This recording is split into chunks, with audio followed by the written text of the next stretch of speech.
Morning students, today we are going to study the remaining part of chapter 10 springing of regional cultures.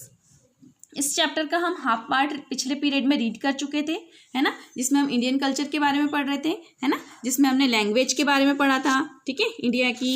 And उसके बाद हमने क्या पढ़ा था, लिटरेचर पढ़ा था, इंडियन लिटरेचर जो है ना।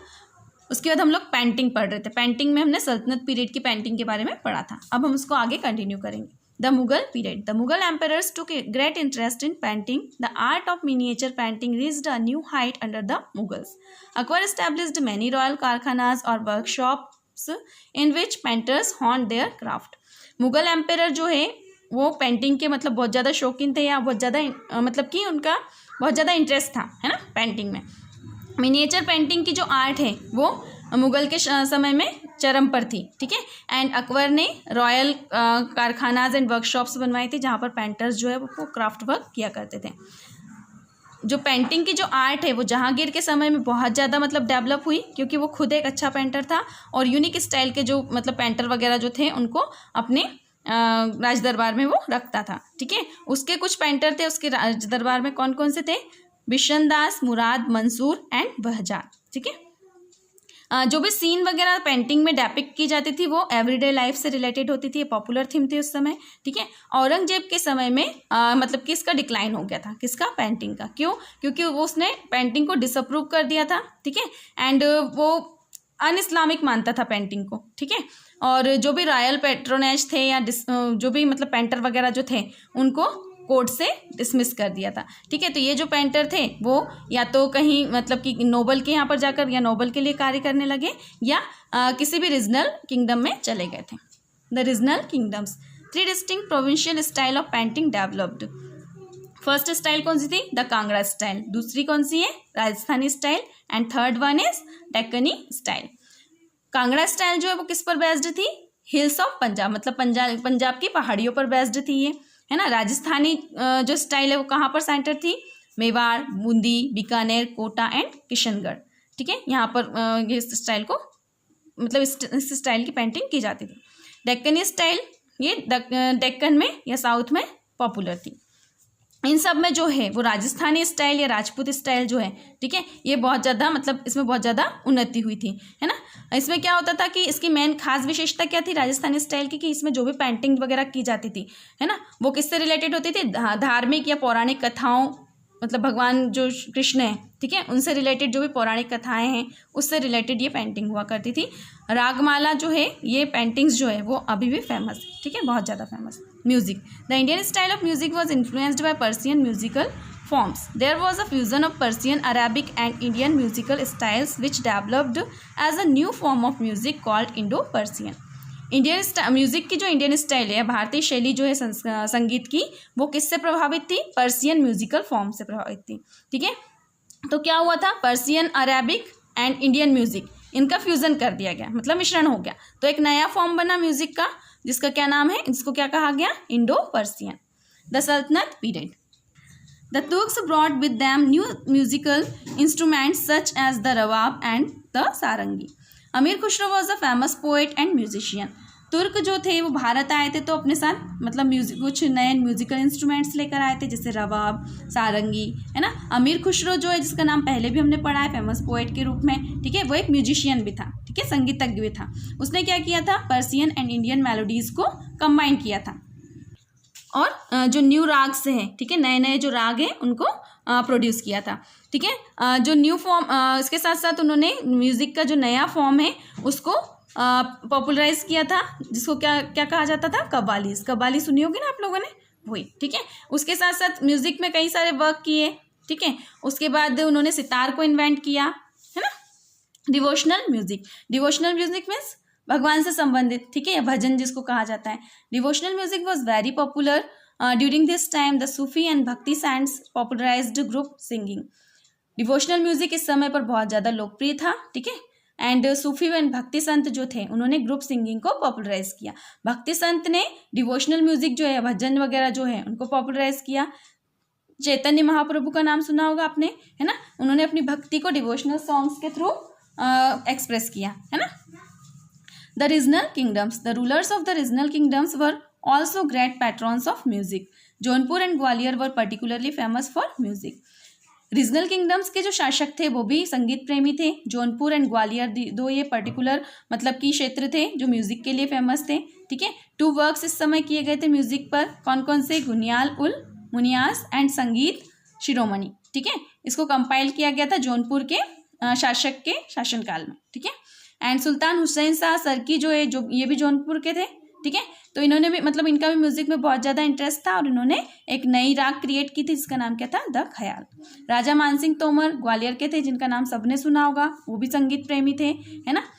उन्होंने जो म्यूजिकल वर्क हुआ था उनके समय में वो क्या था, मान कौतूहल, जो कि राजा मानसिंह की क्यूरियोसिटी पर आधारित था। ठीक है, नेक्स्ट है the Mughal period. Music flourished under the Mughal rulers also. During this time, the Hindustani or North Indian music style of music became popular at the Mughal court. Music जो है वो मुगल रूलर्स के दौरान मतलब बहुत ज़्यादा फ्लोरिश हुआ था एंड मतलब उसमें बहुत ज़्यादा उन्नति हुई थी, है ना। उस समय पर हिंदुस्तानी एंड नॉर्थ इंडियन स्टाइल जो है म्यूजिक की वो मुगल कोर्ट में फेमस थी या लोकप्रिय थी। ठीक है, न्यू स्टाइल जो है सिंगिंग की, जैसे ख्याल, है ना, एंड ठुमरी, ठीक है, ये भी डेवलप हुई थी, है ना। मियाँ तानसेन ग्वालियर के थे, ये भी म्यूजिशियन थे। ठीक है, इन्होंने भी मतलब कई सारी नई जो राग्स थे उनको कंपोज किया था। अबुल फजल के साथ साथ मतलब उसको लेकर मतलब उसके साथ 36 म्यूजिशियन जो थे जिसमें कुछ फीमेल्स भी थी, ये अकबर के राज दरबार में म्यूजिक प्ले करते थे, है ना। जहांगीर शाहजहां ये भी म्यूजिक प्रेमी थे, इन्होंने भी मतलब कि कई सारे कोर्ट म्यूजिशियन को एम्प्लॉय करके रखा था। औरंगजेब जो था वो वीणा मतलब कि वीणा बजाना उसको बहुत पसंद था, उसने म्यूजिक को या सिंगिंग को बैन कर दिया था कोर्ट में, लेकिन म्यूजिकल इंस्ट्रूमेंट्स को नहीं किया था।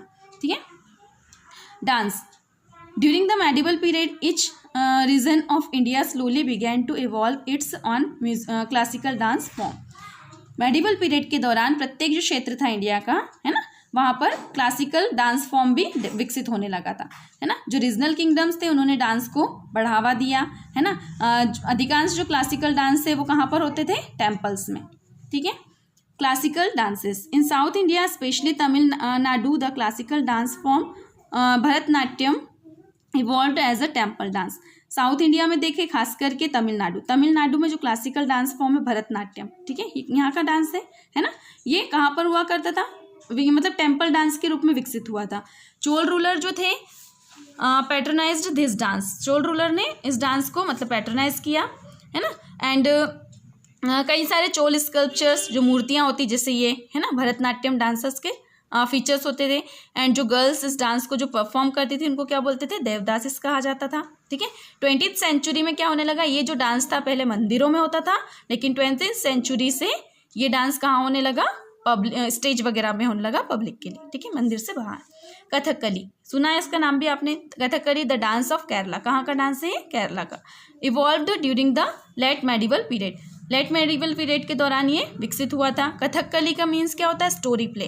ठीक है, ये इसको क्या किया जाता है इसमें कि जो मतलब कि इस डांस के थ्रू क्या चित्रित किया जाता है, क्या बताया जाता है, मतलब कि झूठ पर या असत्य पर सत्य की जीत को डेपिक्ट किया जाता है इसके थ्रू। ठीक है, the theme of Mohiniyattam, Mohiniyattam भी सुना है आपने। ठीक है, इसका मेन थीम क्या है, भगवान के प्रति लव एंड डिवोशन, है ना। भगवान विष्णु एंड कृष्ण जो है इसमें अधिकतर मतलब उनका रोल प्ले किया जाता है हीरो के रूप। Odissi is based on the popular devotion to lord Krishna and the verses Geet Govind are used to depict the love and devotion to god. Odissi जो है डांस है ये भगवान कृष्ण की भक्ति के पर आधारित है। ठीक है, एंड गीत गोविंद में जो भी मतलब कि राधा और कृष्ण के बारे में बताया गया है, उनके लव के को डेपिक्ट किया गया है, ये सब इस डांस के थ्रू बताया जाता है। Manipuri dance style was originally called Jogai which means circle movement. Manipuri dance जो है उसको क्या कहा जाता है, जोगाई भी कहा जाता है, जिसका मीन क्या होता है, सर्कुलर मूवमेंट। प्राचीन समय में क्या होता था कि मतलब कि इस डांस के कंपेयर किससे की जाती थी, प्लैनेट से, जो कि सन के अराउंड मूवमेंट करती। ठीक है, फिर है Kathak. Kathak is the predominant dance of North India. This form of dance gets its name from the word katha, story, since it originated from the devotional recitation of the storytellers or कथाकार्स who were attached to the temples। Kathak जो है वो north India का predominant मतलब प्रमुख dance है। ठीक है, and ये जो डांस है इसका नाम किससे मिला, कथा से, मतलब स्टोरी।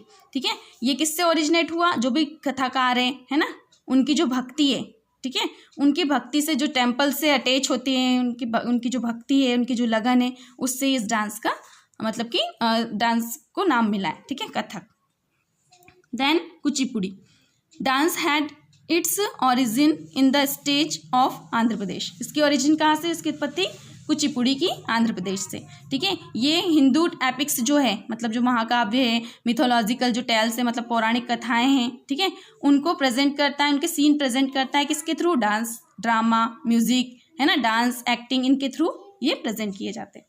फोक डांसेस, लोक नृत्य जो होते हैं ना वो। Indian folk dances have an inexhaustible variety of forms and rhythms. Indian folk dance जो है वो मतलब हम लोग देखें तो उसमें रिदम भी है और कहीं मतलब विविधता है उसमें, है ना। हम लोग देखें तो जैसे रीजन, अलग अलग जो क्षेत्र है, ऑक्यूपेशन है, कास्ट है, उसके अकॉर्डिंग इस डांस में भी क्या है, डिफर है, मतलब विविध है, अलग अलग है ना, विभिन्नता है। फोक डांसेस जो है उनको 4 समूह में आते हैं, जैसे सोशल, रिलीजियस, रिचुअलिस्टिक, ठीक है, एंड मास्क्ड, ठीक है। तो ये सारे डांस है। इसमें हम लोग देखें तो हमने ये सुना है ना, घूमर राजस्थान का है, तो ये सोशल में आता है, ठीक है। रिलीजियस में आपने सुना होगा गरबा गुजरात का, ठीक है, रिलीजियस में आता है, ठीक है। इसके साथ साथ रिचुअलिस्टिक डांस भी है, तमिलनाडु का डांस है, जैसे कि काराकम, ठीक है। जो मास्क फोक डांस है उसमें कौन सा डांस आता है, याक डांस आता है लद्दाख का, ठीक है। तो ऐसे कई सारे डांस हैं, है ना। तो ये चैप्टर हमारा यहाँ पर ख़त्म होता है। जो केस स्टडी थी बंगाल की, ये हम आगे रीड नहीं करेंगे, ठीक है, ये चैप्टर हम यहीं तक करेंगे, और इसके आगे का जो भी है मतलब कि क्वेश्चन आंसर एक्सरसाइज वो हम सब बाद में करेंगे नेक्स्ट पीरियड में। Thank you.